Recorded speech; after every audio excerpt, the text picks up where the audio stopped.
Bismillahirrahmanirrahim. Assalamualaikum warahmatullahi wabarakatuh. Kebawah Duli Yang Maha Mulia Paduka Seri Baginda Sultan Haji Hassanal Bolkiah Muizzuddin Wad Daulah Ibni Almarhum Sultan Haji Umar Ali Saifuddin Sang Abdul Khairuddin, Sultan dan Yang di-Pertuan Negara Brunei Darussalam berangkat tiba di London, United Kingdom bagi menghadiri Majlis Tamat Latihan Kursus All Arms Commando AACC Duli Yang Teramat Mulia Paduka Seri 920 Meja Udara Pangeran Muda Abdul Matin Ibni Kebawah Duli Yang Maha Mulia Paduka Seri Baginda Sultan Haji Hassanal Bolkiah Muizzuddin Wad Daulah. Dan majlis perjumpaan dua hala bersama The Right Honourable Boris Johnson, Perdana Menteri United Kingdom of Great Britain and Northern Ireland yang akan berlangsung pada 2 dan 3 Disember 2021. Juga hadir di lapangan terbang Heathrow ialah Yang Berhormat Datuk Seri Setia Dr. Awang Haji Muhammad Amin Liu bin Abdullah, Menteri di Jabatan Perdana Menteri dan Menteri Kewangan dan Ekonomi kedua. Yang Berhormat Datuk Seri Setia Haji Erwan bin Pihin Datuk Pekermajaya Haji Muhammad Yusof, Menteri Hal Ehwal Luar Negeri kedua, dan Tuan Yang Terutama Laksmana Pertama Bersara, Pengiran Datuk Seri Pahlawan Nur Razmi bin Pengiran Haji Muhammad, Pesuruh Jaytinggi Negara Brunei Darussalam ke United Kingdom dan Air. Hadir di lapangan terbang Heathrow bagi menjunjung Kebawah Duli Yang Maha Mulia Paduka Seri Baginda Sultan dan Yang di-Pertuan Negara Brunei Darussalam semasa keberangkatan tiba ialah Tuan Yang Terutama John Virgo, Pesuruh Jaytinggi British ke Negara Brunei Darussalam.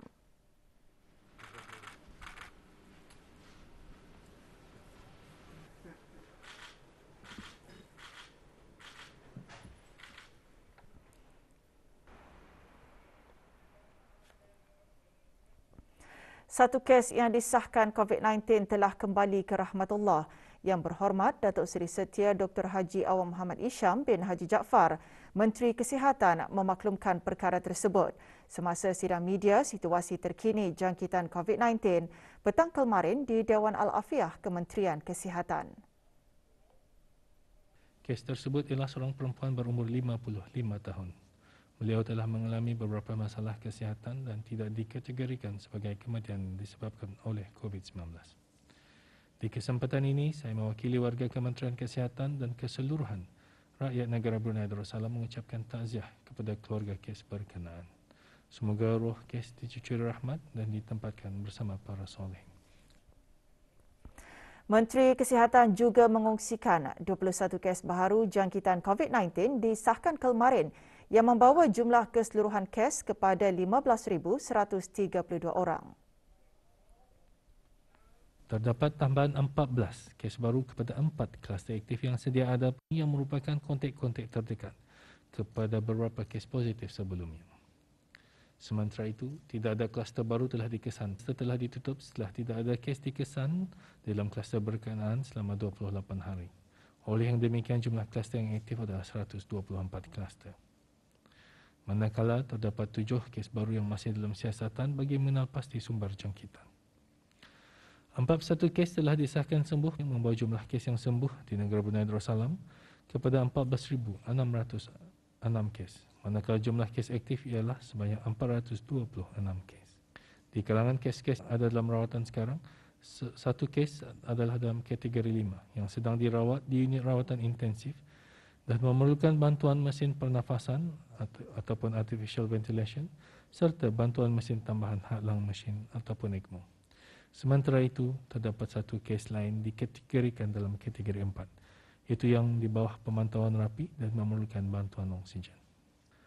Dalam tempoh 24 jam yang lalu, sebanyak 4,348 sampel telah diuji bagi virus SARS-CoV-2 yang membawa jumlah keseluruhan ujian makmal dijalankan sejak Januari 2020 kepada 627,848 ujian.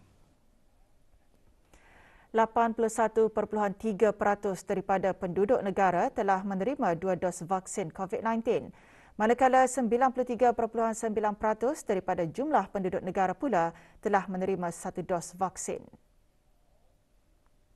Ini bermakna di bawah program vaksinasi kebangsaan seramai 403,800 874 orang telah menerima satu dos vaksin COVID-19 iaitu 93.9% daripada jumlah penduduk negara. Manakala 349,417 orang telah melengkapkan 2 dos vaksin COVID-19 iaitu 81.3% daripada jumlah penduduk negara.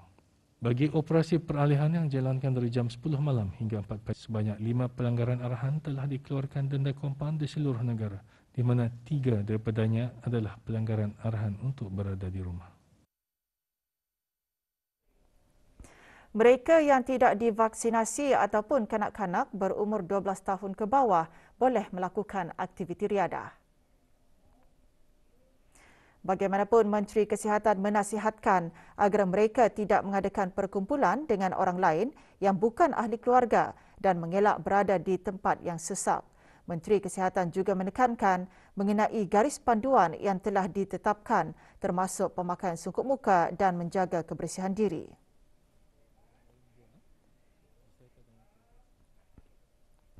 Generasi muda terutamanya kanak-kanak berpeluang meluaskan pemikiran mereka melalui aktiviti kuis Kenali Negara Kitani Negara Brunei Darussalam KNK, Anjuran Dewan Bahasa dan Pustaka DBP bersempena Brunei December Festival 2021 dan Bulan Bahasa.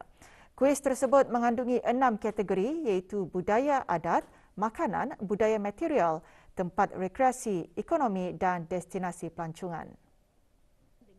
COVID-19 pada masa ini, orang banyak teranah di rumah dan kami pun berinisiatif membuat satu aktiviti ataupun orang apa-apa daripada platform mana pun untuk orang ikut serta sama ada dari kuis ataupun aktiviti ataupun projek yang kami adakan untuk menjawab dalam ruang komen.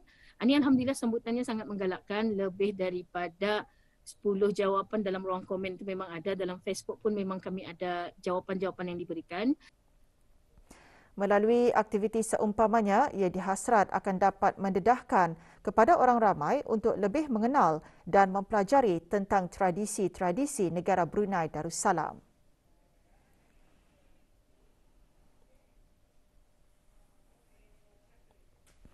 Juga bersempena dengan Brunei December Festival kali ke-5, Jabatan Muzium-Muzium mengadakan promosi jualan terbitan jabatan tersebut. Promosi yang diadakan sehingga 31 Disember ini menawarkan potongan harga istimewa dan juga jualan secara berkelompok. Jabatan Muzium-Muzium telah membuat promosi jualan buku-buku terbitan dengan potongan harga sebanyak 20% hingga 80%. Contohnya buku-buku seperti Brunei Museum Journal dan juga monograf yang sebelum ini harganya RM10, kini dijual dengan harga cuma RM2 sahaja. Dan juga kami juga menyediakan jualan buku secara kelompok, iaitu mengikut genre-genre tertentu seperti monograf dan juga jurnal, budaya dan juga yang berkaitan dengan kemuziuman lah. Pembelian buku-buku hendaklah ditempah secara dalam talian. Jabatan tersebut menyediakan borang pembelian dan tata cara pembelian buku-buku di laman sesawang Jabatan Muzium-Muzium. Waktu pengambilan buku-buku yang ditempah adalah bermula pukul 8 pagi hingga 2 petang semasa waktu bekerja. Keterangan lanjut layari www.museums.gov.bn atau ikuti Facebook Jabatan Muzium-Muzium Brunei dan Instagram @museumsinbrunei.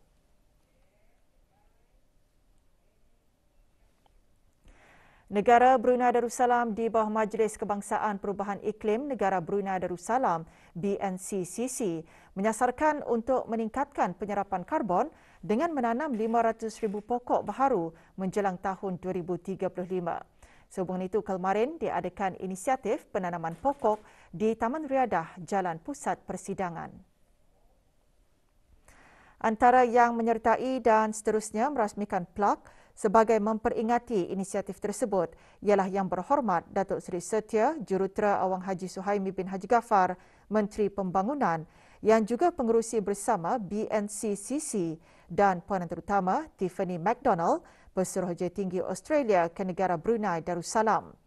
Puan Terutama Tiffany McDonald berkata, plak tersebut adalah kenang-kenangan bagi memperingati sumbangan kerajaan Australia terhadap usaha Brunei untuk mengekalkan persekitarannya dan menangani perubahan iklim.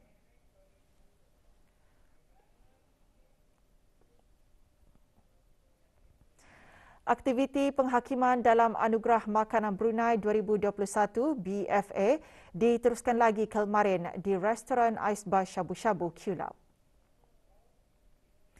Penjurian dilaksanakan oleh Tuan Yang Terutama Profesor Dr. Hamid Ersoy, Duta Besar Istimewa dan Mutlak Republik Turki ke negara Brunei Darussalam. Penyertaan juri-juri khas memberikan satu peluang kepada Suruhanjaya Tinggi dan Kedutaan Asing untuk menikmati pengalaman terhadap makanan, budaya dan tradisi di negara ini. Ais Bar Shabu-Shabu Kulap mengetengahkan dua juadah terkenalnya untuk BFA 2021.